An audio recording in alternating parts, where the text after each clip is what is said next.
Hello, Internet. It is me and one munchkin tonight. One of my munchkins is out of town visiting Grandma. The oldest munchkin just got mad at me and left because she didn't want to share with her brother. I don't know. It's a whole thing. We're not going to deal with that. We are going to read the next chapter of the Marvelous Land of Oz. I'm sorry. I almost said Wonderful Wizard, and that was the first book. When we last left, the heroes had left in the Gump, the giant thing with the goat's face and antlers and the sofas tied together and the wings made out of branches and the tail made out of a broom. And they were going to go and try to find Glinda the Good Witch away to the south. So that's what they were doing when we left. This chapter is called In the Jackdaw's Nest. And I can't remember what number chapter this is. I'm not worried about it right now. I'm just going to read. This, said the Gump in a squeaky voice not at all proportioned to the size of its great body, is the most novel experience I ever heard of. The last thing I remember distinctly is walking through the forest and hearing a loud noise. Something probably killed me then. And it certainly ought to have been the end of me, yet here I am, alive again, with 4 monstrous wings and a body which I venture to say would make any respectable animal or fowl weep with shame to own. What does it all mean? Am I a Gump or a Juggernaut? The creature, as it spoke, wiggled its chin whiskers in a very comical manner. You're just a thing, answered Tip, with a Gump's head on it, and we've made you and brought you to life so that you may carry us through the air wherever we wish to go. Very good, said the thing. As I am not a Gump, I cannot have a Gump's pride or independent spirit. So I may as well become your servant as anything else. My only satisfaction is that I do not seem to have a very strong constitution, and am not likely to live long in a state of slavery. Don't say that, I beg of you, cried the Tin Woodman, whose excellent heart was strongly affected by this sad speech. Are you not feeling well today? Oh, as for that, returned the Gump, it is my first day of existence, so I cannot judge whether I am feeling well or ill. And it waved its broom tail to and fro in a pensive manner. Come, come, said the Scarecrow kindly. Do try to be more cheerful and take life as you find it. We shall be kind masters and will strive to render your existence as pleasant as possible. Are you willing to carry us through the air wherever we wish to go? Certainly, answered the Gump. I greatly prefer to navigate the air, for should I travel on the earth and meet with one of my own species, my embarrassment would be something awful. I can appreciate that, said the Tin Woodman sympathetically. And yet, continued the Thing, when I carefully look you over, my masters, none of you seems to be constructed much more artistically than I am. Appearances are deceitful, said the Wogglebug earnestly. I am both highly magnified and thoroughly educated. Indeed, murmured the Gump indifferently. And my brains are considered remarkably rare specimens, added the Scarecrow proudly. How strange, remarked the Gump. Although I am of tin, said the Woodman, I own a heart altogether the warmest and most admirable in the whole world. I'm delighted to hear it, replied the Gump with a slight cough. My smile, said Jack Pumpkinhead, is worthy your best attention. It is always the same. Zimberitum, explained the Wogglebug pompously, and the Gump turned to stare at him. And I, declared the Sawhorse, filling in an awkward pause, am only remarkable because I can't help it. I am proud indeed to meet with such exceptional masters, said the Gump in a careless tone. If I could but secure so complete an introduction to myself, I would be more than satisfied." "That will come in time," remarked the Scarecrow. "To know thyself is considered quite an accomplishment, which it has taken us, who are your elders, months to perfect. But now," he added, turning to the others, "let us get aboard and start upon our journey." "Where'll we go?" asked Tip as he clambered to a seat on the sofa and assisted the Pumpkinhead to follow him. "In the South Country rules a delightful queen called Glinda the Good, who I am sure will gladly receive us," said the Scarecrow, getting into the thing clumsily. "Let us go to her and ask her advice." "That is very cleverly thought of," declared Nick Chopper, giving the Wogglebug a boost and then toppling the Sawhorse into the rear of the cushioned seats. "I know Glinda the Good and believe she will prove a friend indeed." "We all ready?" asked the boy. "Yes," announced the Tin Woodman, seating himself beside the Scarecrow. "Then," said Tip, addressing the Gump, "be kind enough to fly us to the southward. Do not go higher than to escape the houses and trees, for it makes me dizzy to be up so far." "All right," answered the Gump briefly. It flopped its 4 huge wings and rose slowly into the air, and then, while our little band of adventurers clung to the backs and sides of the sofas for support, the Gump turned toward the south and soared swiftly and majestically away. "The scenic effect from this altitude is marvelous," commented the educated Wogglebug as they rode along. "Never mind the scenery," said the Scarecrow. "Hold on tight or you may get a tumble. This thing seems to rock badly." "It'll be dark soon," said Tip, observing that the sun was low on the horizon. "Perhaps we should have waited till morning. I wonder if the Gump can fly in the night." "I've been wondering that myself," returned the Gump quietly. "You see, this is a new experience to me. I used to have legs that carried me swiftly over the ground, but now my legs feel as if they are asleep." "They are," said Tip. "We can bring them to life." "You're expected to fly," explained the Scarecrow, "not to walk." "We can walk ourselves," said the Wogglebug.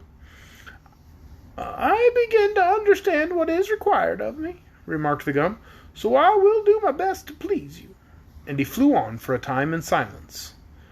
Presently Jack Pumpkinhead became uneasy. I do wonder if riding through the air is liable to spoil pumpkins," he said. "Not unless you carelessly drop your head over the side," answered the Wogglebug. "In that event, your head would no longer be a pumpkin, for it would become a squash." "Have I not asked you to restrain these unfeeling jokes?" demanded Tip, looking at the Wogglebug with a severe expression. "You have, and I've restrained a good many of them," replied the insect. "But there are opportunities for so many excellent puns in our language that to an educated person like myself, the temptation to express them is almost irresistible." "People with more or less education discovered those puns centuries ago," said Tip. "Are you sure?" asked the Wogglebug with a startled look. "Course I am," answered the boy. "An educated Wogglebug may be a new thing, but a Wogglebug education is old as the hills, judging from the display you make of it." The insect seemed much impressed by this remark, and for a time maintained a meek silence. The Scarecrow, in shifting his seat, saw upon the cushions the pepper box, which Tip had cast aside, and began to examine it. "Throw it overboard," said the boy. "It's quite empty now, and there's no use keeping it." "Is it really empty?" asked the Scarecrow, looking curiously into the box. "Course it is," answered Tip. "I shook out every grain of the powder." "Then the box has 2 bottoms," announced the Scarecrow, "for the bottom on the inside is fully an inch away from the bottom on the outside." "Let me see," said the Tin Woodman, taking the box from his friend. "Yes," he declared, after looking it over. "The thing certainly has a false bottom. Now, I wonder what that is for." "Can't you get it apart and find out?" inquired Tip, now quite interested in the mystery. "Why, yes, the lower bottom unscrews," said the Tin Woodman. "My fingers are rather stiff. Please see if you can open it." He handed the pepper box to Tip, who had no difficulty in unscrewing the bottom, and in the cavity below were 3 silver pills, with a carefully folded paper lying underneath them. This paper the boy proceeded to unfold, taking care not to spill the pills, and found several lines clearly written in red ink. "Read it aloud," said the Scarecrow. So Tip read as follows: Dr. Nicky Dick's celebrated wishing pills. Directions for use. Swallow 1 pill, count 17 by 2s, then make a wish. The wish will be immediately granted. Caution: keep in a dry and dark place. "Why, this is a very valuable discovery," cried the Scarecrow. "It is indeed," replied Tip gravely. "These pills may be great use to us. I wonder if old Mommy knew they were in the bottom of the pepper box. I remember her saying that she got the powder life from this same Nicky Dick."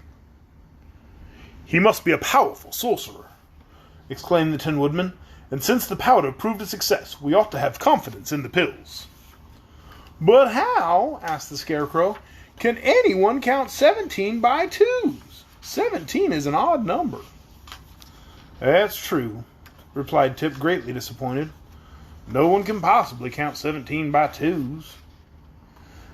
"Then the pills are of no use to us," wailed the Pumpkinhead, "and this fact overwhelms me with grief, for I had intended on wishing that my head would never spoil." "Nonsense," said the Scarecrow sharply.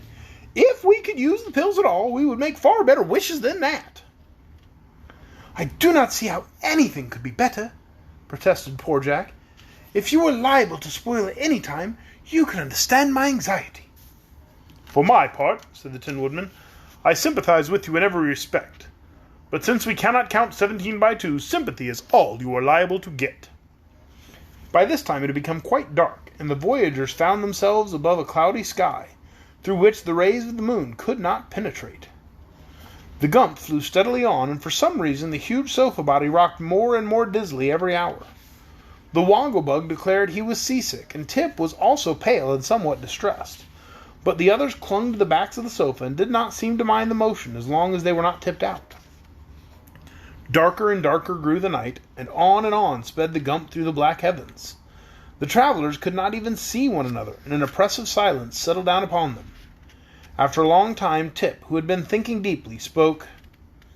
"How are we supposed to know when we come to Palace of Glinda the Good?" "It's a long way to Glinda's palace," answered the Woodman. "I've traveled it." "But how are we supposed to know how fast the Gump is flying?" persisted the boy. "We cannot see a single thing down on the earth, and before morning we may be far beyond the place we want to reach." "That is all true enough," the Scarecrow replied, a little uneasily. "But I do not see how we can stop just now, for we might alight in a river or on top of a steeple, and that would be a great disaster."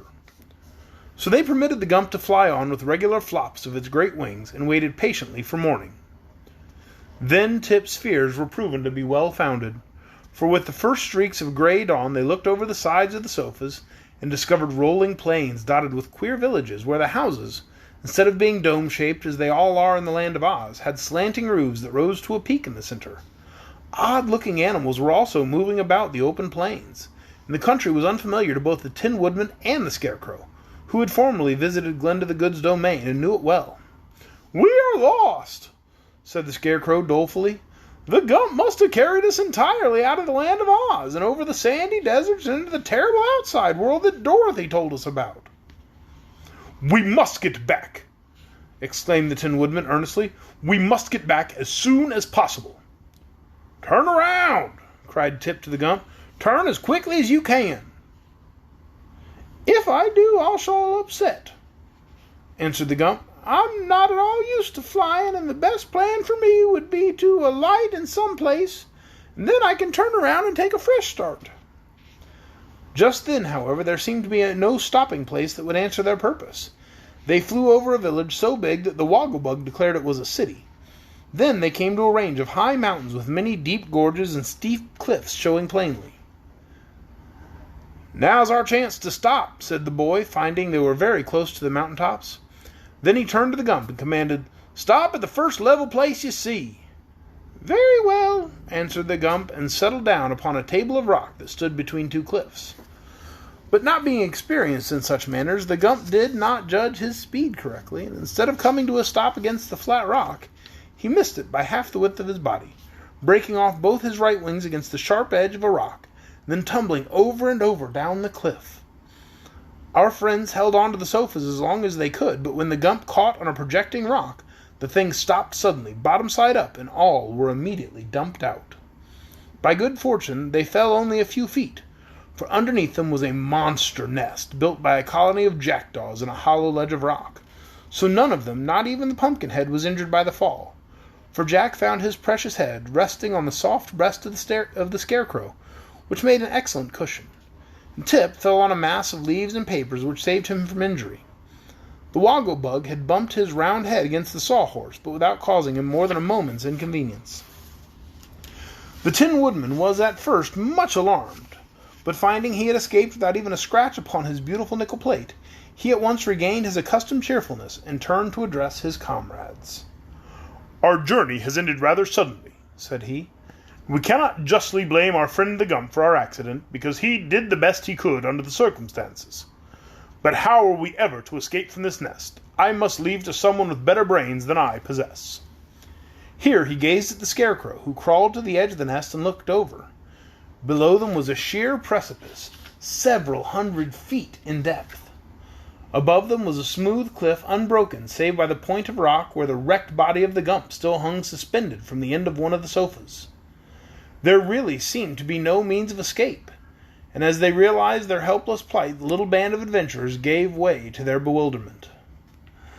There is a worse prison than the palace," sadly remarked the Woggle-Bug. "I do wish we'd stayed there," moaned Jack. "I'm afraid the mountain air isn't good for pumpkins." "It won't be when the jackdaws come back," growled the Sawhorse, which lay waving its legs in a vain endeavor to get upon its feet again. "Jackdaws are especially fond of pumpkins." "Do you think the birds will come here?" asked Jack, much distressed. "Of course they will," said Tip. "This is their nest, and there must be hundreds of them," he continued. "For see what a lot of things they've brought here." Indeed, the nest was half filled with a most curious collection of small articles for which the birds could have no use, but which the thieving jackdaws had stolen during many years from the homes of men. And as the nest was safely hidden where no human being could reach it, this lost property would never be recovered. The Woggle-Bug, searching among the rubbish, for the jackdaws stole useless things as well as valuable ones, turned up with his foot a beautiful diamond necklace. This was so greatly admired by the Tin Woodman that the Woggle-Bug presented it to him with a graceful speech, after which the Woodman hung it around his neck with much pride, rejoicing exceedingly when the big diamonds glittered in the sun's rays. But now they heard a great jabbering and flapping of wings, and as the sound grew nearer, Tip exclaimed, "The jackdaws are coming, and if they find us here, they'll surely kill us in their anger." "I was afraid of this," moaned the Pumpkinhead. "My time has come."